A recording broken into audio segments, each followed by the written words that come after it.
الرجيم بسم الله الرحمن الرحيم الحمد لله رب العالمين والجنة للموحدين والنار للكافرين والصلاة والسلام على رسول الله صلى الله عليه وآله وسلم وعلى أهل بيته الطيبين الطاهرين المعصومين المظلومين واللعنة الدائمة على أعدائهم أجمعين اللهم أخرجني من ظلمات الوهم وأكرمني بنور الفهم اللهم افتح علينا أبواب رحمتك وانشر علينا خزائن علومك برحمتك يا أرحم الراحمين وصل يا رب على محمد وآله الطيبين الطاهرين صلوات اللهم صل على محمد وآل محمد السلام عليكم ورحمة الله وبركاته. Dear children, welcome back to our final class, our last class of book 4. Today, inshallah, we will finish off some of the remaining chapters before, inshallah, we end today. And then, as you know, next week you have your exam on the 4th of July. That will be, inshallah, your exam where you will be tested. Everything that you have been taught in the class, you will be tested, inshallah, and then you will be marked. Today we're looking at the page in the book is 70. If you have the hard copies, page number 70. We're looking at tawalla and tabarra. As you know, this is the furu'at. We're looking at the furu'id-din, which is the last. Furu'at are 10, usul-ad-din are 5. Remember that for the exam. And the last of the furu'at are tawalli and tabarri. Now, let's look at what tawalli and tabarri, what this is. What is tawalla and tabarra? These are a part of our furu'at. These are a part of our branches of the religion, and they're very important. And it's very important to have both tawalli and tabarri. What is tawalli? Tawalli is loving Ahlul Bayt, loving Rasulullah, Imam Ali alayhi salam, Fatima al-Zahra, Imam Hassan, Imam Hussein, the 12 Imams and the 14 infallibles. Having a lot of respect, honor, and love for the Ahlul Bayt. In fact, the most respect is to be granted to Ahlul Bayt. But also it means to follow the teachings of Ahlul Bayt, to follow what Ahlul Bayt have said. So not just I love Ahlul Bayt. Yes, that is very good, and that is a wajib, is a must. We cannot do without it. But also at the same time, I also respect and follow the teachings of Ahlul Bayt. In other words, I am a follower of Imam Ali alayhi salam, Imam Hassan, Imam Hussein, Bibi Fatima salamullah alayha. We follow them. And this tawalla is opposite to tabarra. Now, what is tabarra or tabarri? Tabarri is to stay away from the enemies of Ahlul Bayt, to hate the enemies of Ahlul Bayt, to do la'an or curse the enemies of Ahlul Bayt. So when we say lanat on Yazid, may Allah curse Yazid. Why do we say that? Because Yazid killed Imam Hussein alayhi salam. Yazid was responsible for the killing of the Shuhada in Karbala. Imam Hussein's 6-month-old baby Ali Asghar, 3-year-old Bibi Sakina, the masayib of all of the martyrs of Hazrat Abbas, and all of the Shuhada of Karbala, and the martyrdom of Imam Hussein alayhi salam himself. This is why we say we curse Yazid, we dissociate ourselves from Yazid, we stay away from him. This is what it means to stay away from him, to remove their love from your heart, to never allow any soft corner to exist in your heart in regards to the enemies of Ahlul Bayt, especially the enemies of Imam Hussein, Imam Ali alayhi salam, and Lady Fatima al-Zahra salamullahi alayha, the enemies of the Lady Fatima. So tawalli and tabarri, they go hand in hand. Remember, tawalli, loving Ahlul Bayt, and loving the lovers of Ahlul Bayt, following the teachings of Ahlul Bayt. Tabarra, to stay away from the enemies of Ahlul Bayt.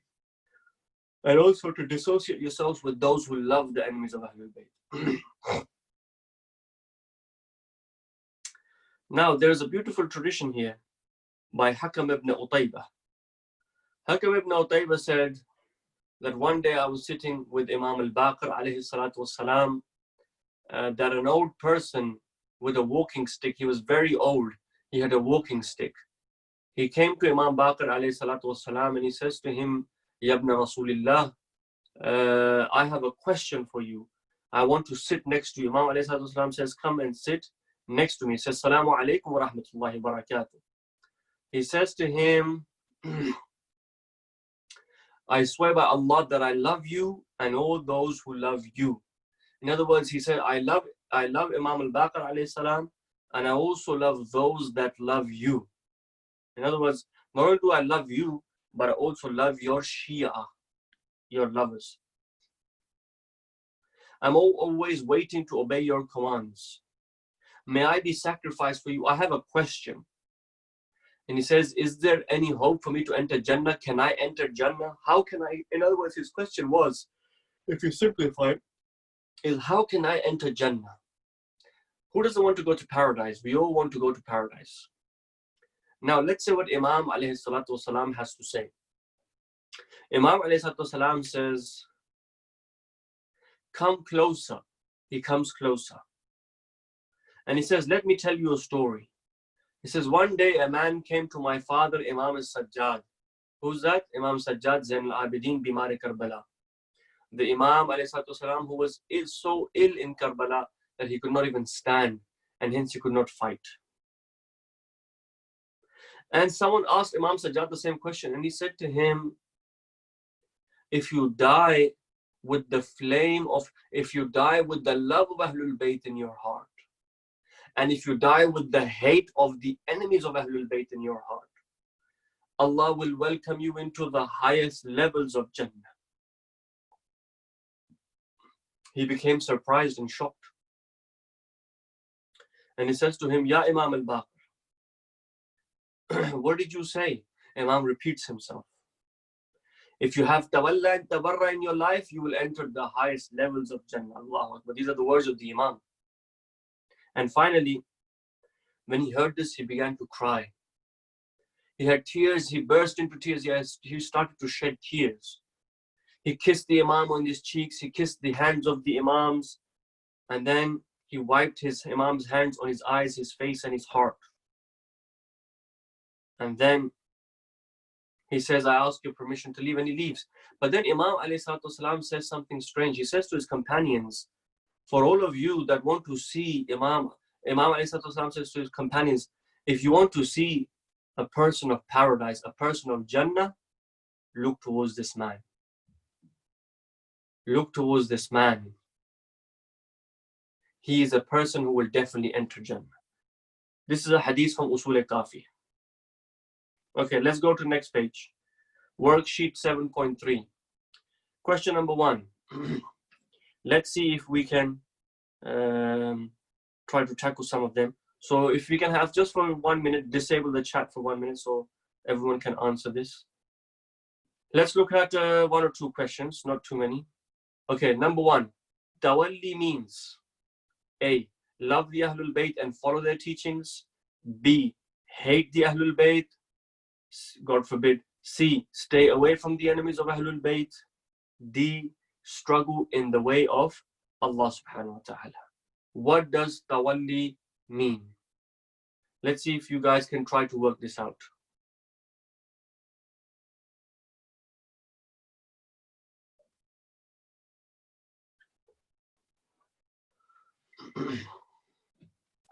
Okay.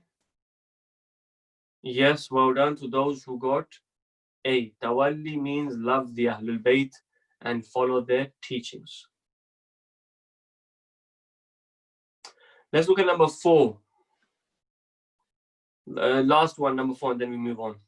Which of the following is an example of tawalli? Committing a sin. A. Playing video games. B. Saying salams to the imams. C. Going to school. D. Which of the following is an example of tawalla?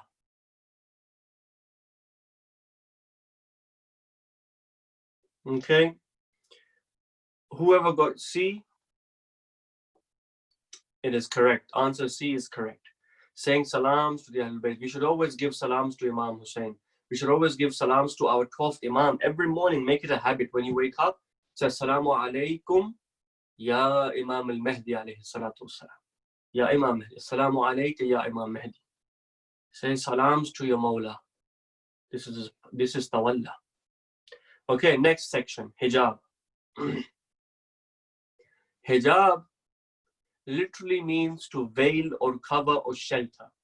What does hijab mean? To cover, to veil, to shelter. This is why you say a lady that wears the hijab, you say she wears the hijab because she is covering her head, her hair. She's covering her hair. And as you know, when a Muslim girl becomes baligh, it becomes wajib on her to start observing the hijab. What is the age of observance of hijab? 9. Remember, you might be asked this in your exam. When does a girl have to wear hijab? When she is 9. So remember, when you turn 9, you must wear the hijab.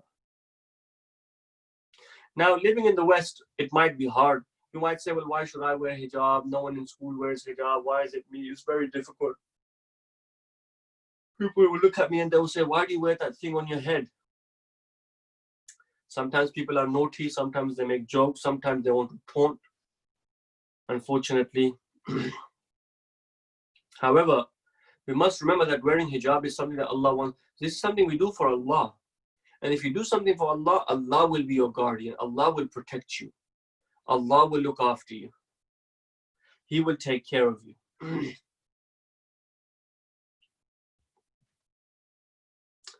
Let me tell you a story. Next page. The story of a girl named Masuma. So this is a story of a girl who was 12 years old.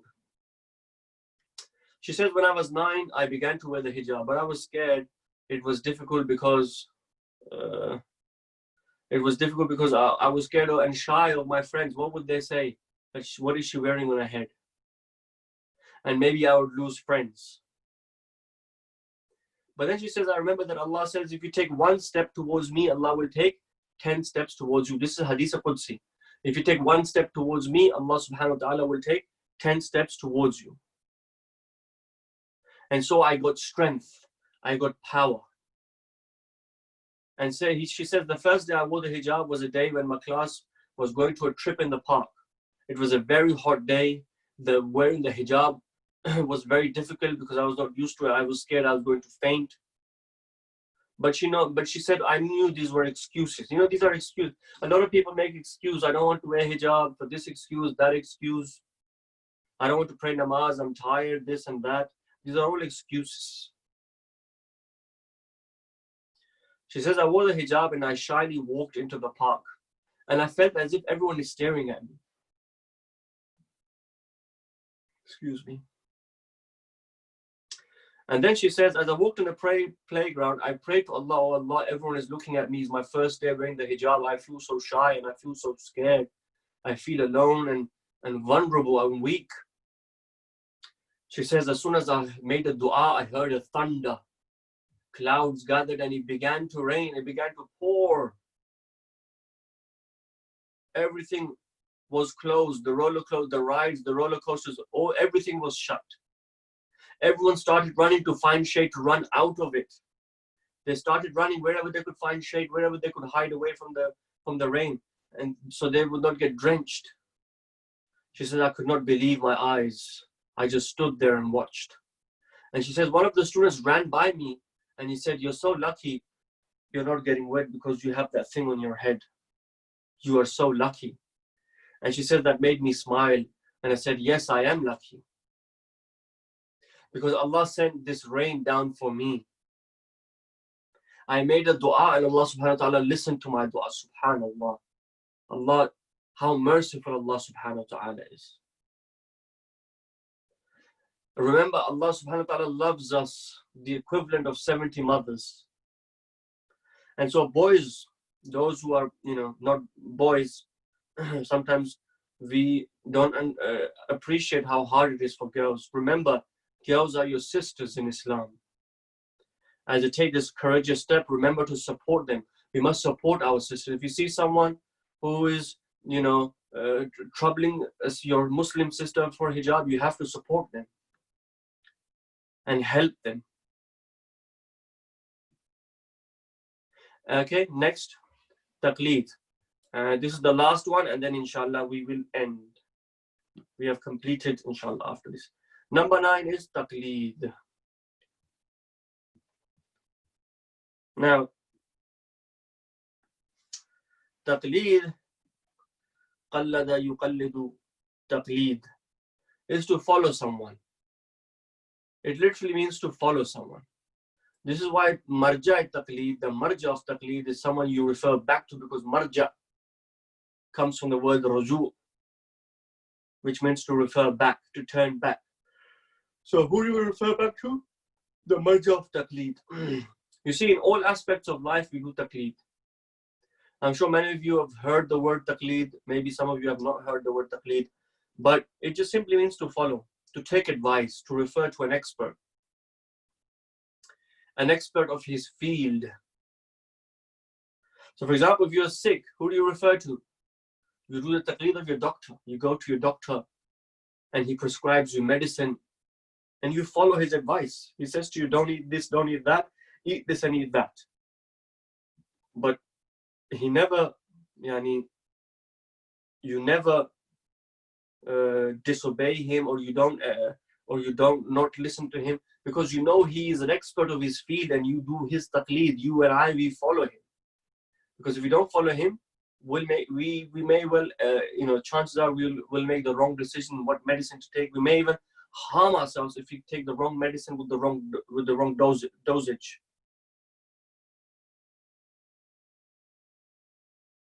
If you want to build a building, you refer to an expert who is the architect. If you want to have, your bathroom repaired, you call a plumber. You want to build a house, you refer to a builder.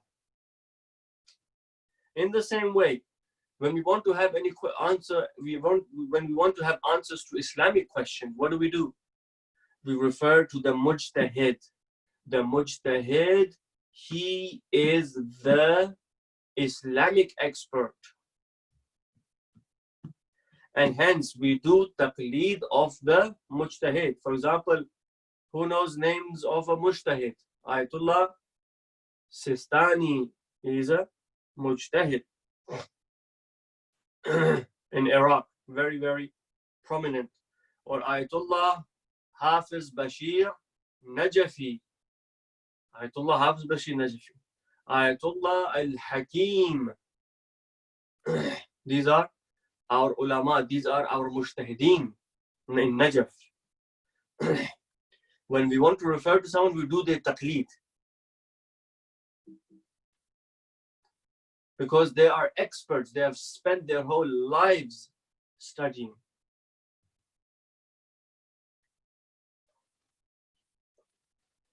Okay, now the question remains, what do we do taqleed in? In usul ad-din or furu' ad-din? Well, the answer is we do taqleed in furu' ad-din, not usul ad-din. Because usul ad-din is a tawheed. You need to know yourself why you believe in one God, why you believe in Rasulullah, why you believe in Imam Ali, why you believe in Qiyamah and the Day of Judgment and Hisab or Kitab. You need to know yourself. But the furu'at, namaz and roza and hajj and zakat and khum, all these furu'at you can refer to a mujtahid how to do them. So that for the technicalities, for the details that exist for these ibadat, you can refer to Ayatollah Sistani, you can refer to Ayatollah Hafiz Bashir Najafi, you can refer to Ayatollah Hakim, you can refer to our ulama.